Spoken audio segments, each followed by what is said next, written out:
So class, in this case, I am going to explain the motion under gravity. That means a body is having a motion. The body is in motion under a gravity. That means the acceleration due to gravity will be applied there. Acceleration due to gravity is what? That is G. Two kinds of the G will be applied.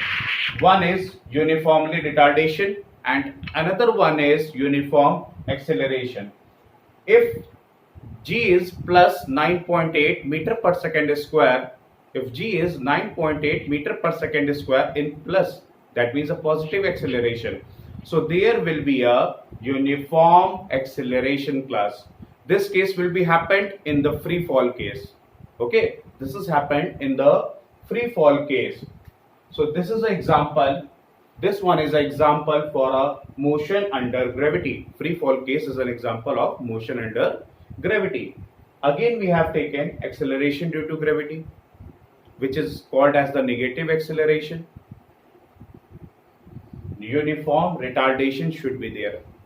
Example is that whenever the body or a ball is thrown upward, whenever we have thrown the body upward, this dusted upward in the direction.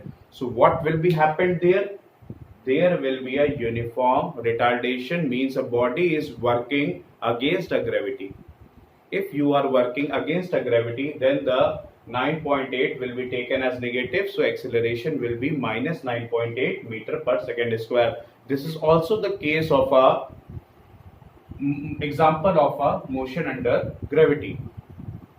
Here you can see that in this figure you can see that this figure is for a freely falling body.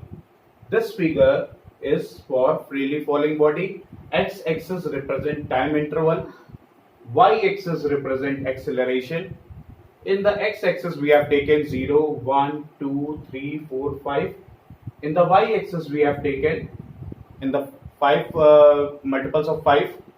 Okay, so 5, 10, 15, 20 and 25. As I have told you, this is the case of a freely falling body. And in the case of a freely falling body, here it is written that, have a look, here it is written that there should be a uniform acceleration. Uniform acceleration should be there. Okay. If G is plus 9.8. So if the uniform acceleration is there, beta, we have drawn a uniform acceleration graph. That means a body is having a uniform acceleration 10. Velocity will keep on changing. Velocity will keep on changing. Suppose that your body is on 10, it moves on 20, 30, 40, 50. There is an increase in the velocity, but increase is uniform. So after every interval of the time, after every 1 second, you will say that, sir, increment by 10. Sir, increment by 10. We have increased our velocity by 10 meter per second. So the acceleration will be constant. So we have drawn a straight line which is parallel to the x-axis from 10. Because the body is having a uniform acceleration, we have written here A, B, C, D, E, F, P, Q, R, S, T.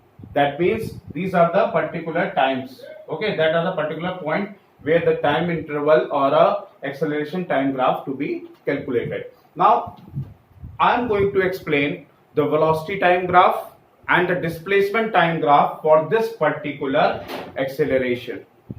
Got it? I am going to explain this one.